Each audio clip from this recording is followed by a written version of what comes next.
Hey, it's John and welcome back. Now, strap in.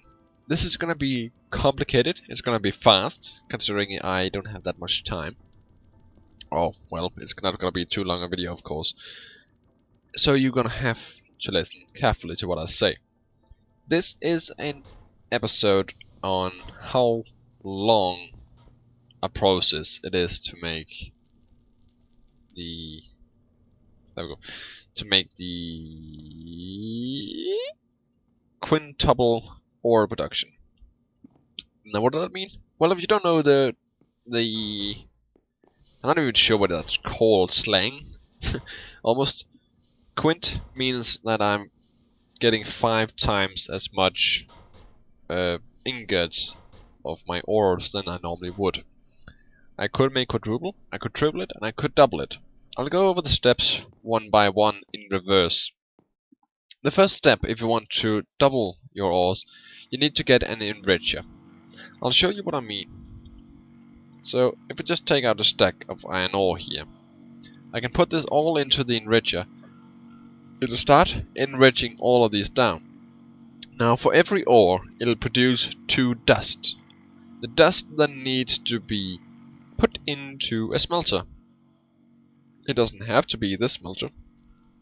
It could be any smelter. It could be anything as simple as a furnace. But this dust, this dust, no?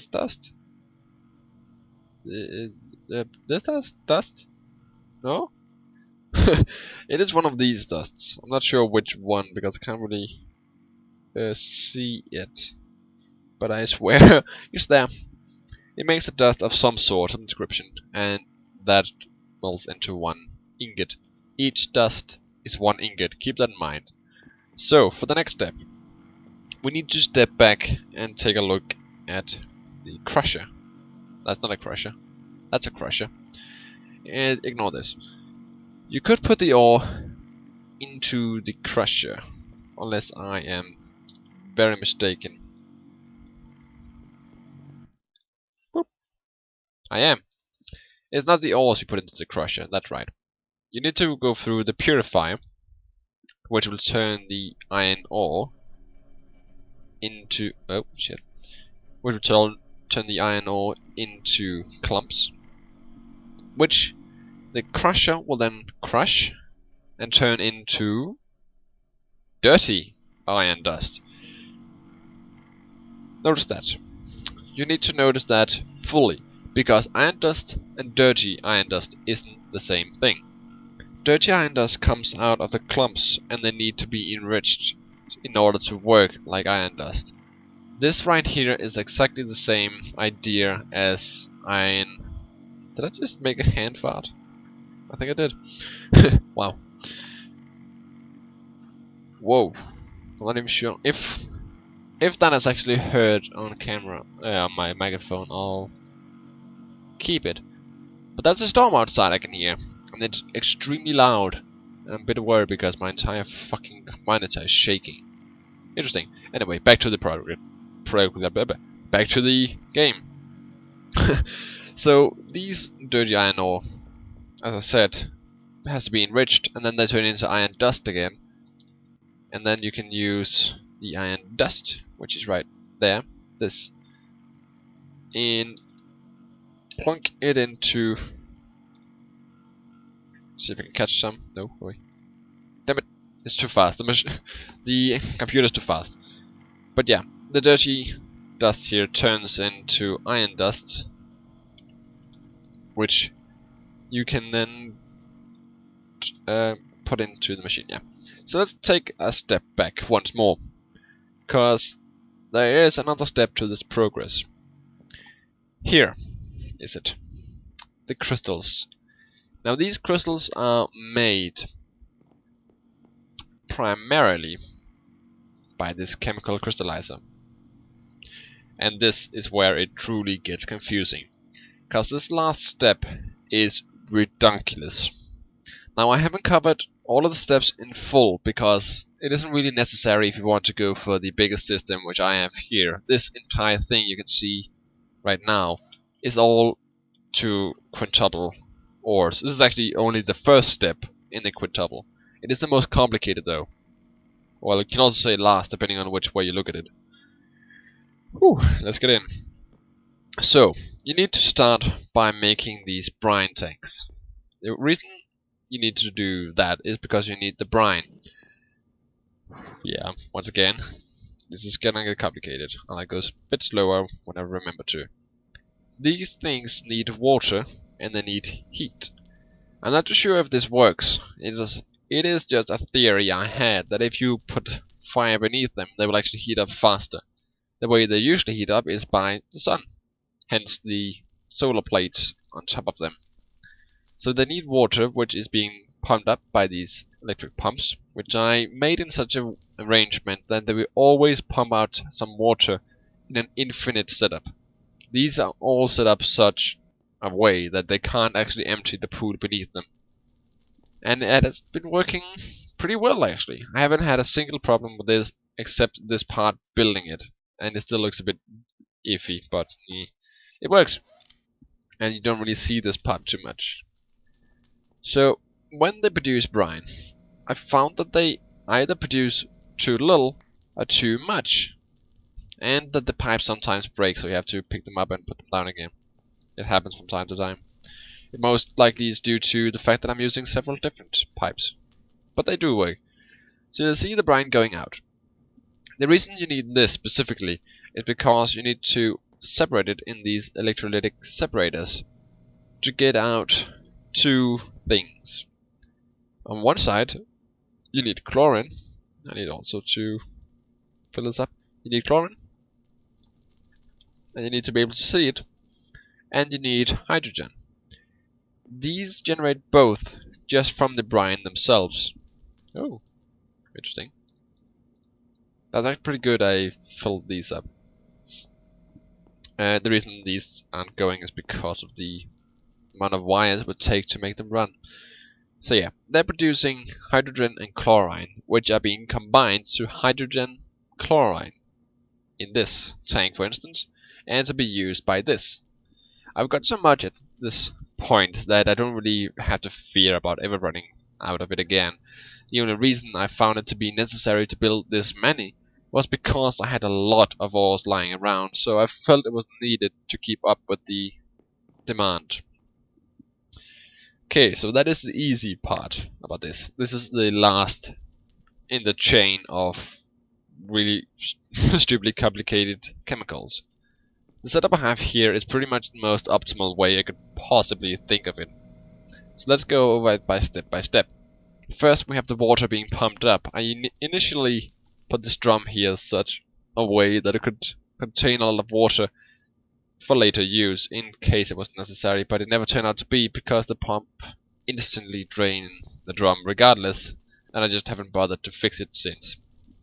But yeah, so this electrolytic separator, Jesus Christ, only generate oxygen, and that is a very good reason. There is a very good reason to why that is. You don't really need the hydrogen from this at all. You actually don't really need it till over there, and you don't really need extra hydrogen. This generates enough by itself, especially because there's 3 of them. But you need the oxygen for this. Now you can see this is going absolutely nuts, but you need it, the oxygen, that is, for sulfur trioxide. I'm not used to English chemical names, by the way, so please forgive me for that. And you also do need sulfur dioxide. You get that by using a chemical oxidizer. It's somewhat complicated, yes. And you also need a steady flow of sulfur into that. Once again, I use the applied energetics because it works quite well. So yeah, they produce the sulfur dioxide, which goes into this, which get and they both go into this, which then combines it with oxygen, which turns it into sulfur trioxide, which then goes into this infuser, which combines the trioxide with water vapor, which then turns it into sulfuric acid. The water vapor, the Wasser? Yeah, no. The water vapor is created by this condensator? I thought it was condenser. Oh well. The rotary condensator, Jesus Christ. turns the water into water vapor, which is then pumped into the chemical infuser, which then pumps sulfuric acid out into these dissolution chambers. Then from there, the ores are being pumped into these, which then, I suppose it melts them. I can't really remember the term you use for acids destroying things like that.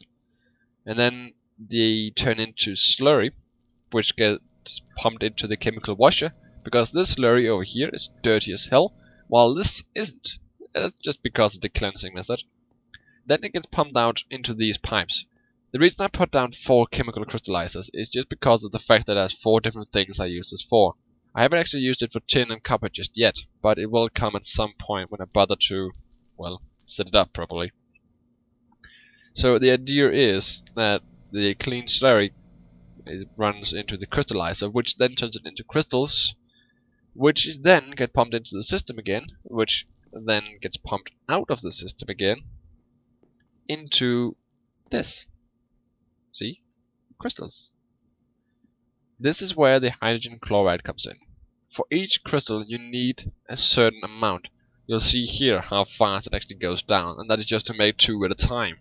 Imagine if this actually went on full capacity on 7. It'll drain a ton of the hydrogen chloride. And from there, it makes some shards.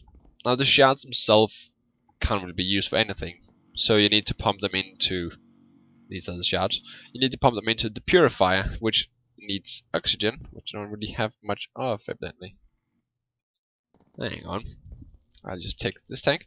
This is the reason why I let a tank staying over here, because sometimes the system actually generates so much of one thing that I can let these gas tanks pick up the extra stuff. There we go.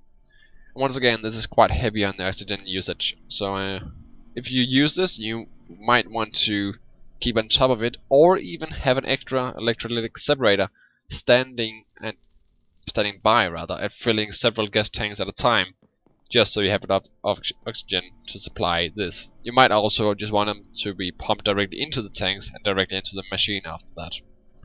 So the next step of this is that the shards are being turned into clumps, which then again goes into the crusher, which turns them into dirty dust, which goes in here, and then into iron dust. Did you get all that? Let me summarize, just in case anyone didn't get it all. Sorry about that, that was a breeze. So, first, we have the different chemicals turning in the sulfur into sulfur dioxide. Combine that with oxygen, so you get sulfur trioxide. Then you use the sulfur trioxide with water vapors, which turns those two into sulfuric acid. Then you need a dissolution chamber to combine the sulfuric acid with the ore you want to use. It is fairly limited how much ore you can actually process with this, and how many ores you can process, due to the amount of stuff it needs, and simply due to the built-in limitations of not every ore can actually be used in the system altogether. But from there, you have the slurry, which comes into the chemical washer. It's being pumped in rather, which then pumps out the clean slurry into the crystallizers, which work to make them into crystals, which then needs to be pumped into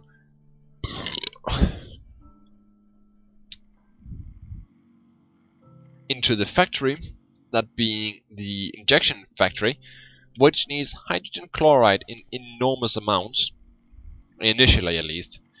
And from there you needed the shards, that is, to be pumped in there. From there you need the shard, which would then turn into... No. You pump the crystals in here. That's the one. You pump the crystals in this machine into the injection. I'll repeat that. The crystals into the injection chamber, being this thing, the machine here. And then from there it turns into shards, which you pump into the purification chamber. Okay, let me just repeat that just in case I misspoke. So let me repeat the correct part. This part here is the crystals from the crystallizers. these crystals gets pumped into the injection chamber, which then turns them into shards, which you can then pump into your purification chamber. That's the word. Which then makes the shards into clumps. Then you pump the clumps into the crusher, which crushes them into dirty obsidian. Well, no, the dirty dust. My bad, sorry. Which then can be pumped into the last smelting, which makes them into ingots. It's rather complicated, and it is in fact so complicated that I misspoke several times. That is just how ridiculous this is. But oh my god, I love this machine set. I think it's so fucking cool that it's that complicated. I'm getting tired already. Jesus Christ. I love that it's that complicated. It really does work to wear down my brain whenever I use the system, because it is that complicated. It's ridiculous. But I hope you actually learned what you're supposed to learn from this. It is fairly in-depth as well. There is pretty much nothing I missed here except the fact that you may want to rotate these around when you initially use them, but that is really depending on which way they turn when you put them down. Other than that, you only need to think of one thing, that is the pumping in and out of the materials, or if you want to do it manually, of course. And of course they all need power, which could be a problem, so keep that in mind as well. Personally, I just use these ultimate energy cubes. It tends to work. There we go. Other than that, that should be it. So I hope you actually learned from this.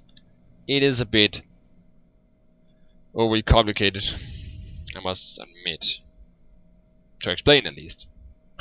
In the game to set up, oh my god, it took me 6 hours or so to set the system up to actually work as such, and even then it is a massive hassle. So yeah, have fun using it. Bye!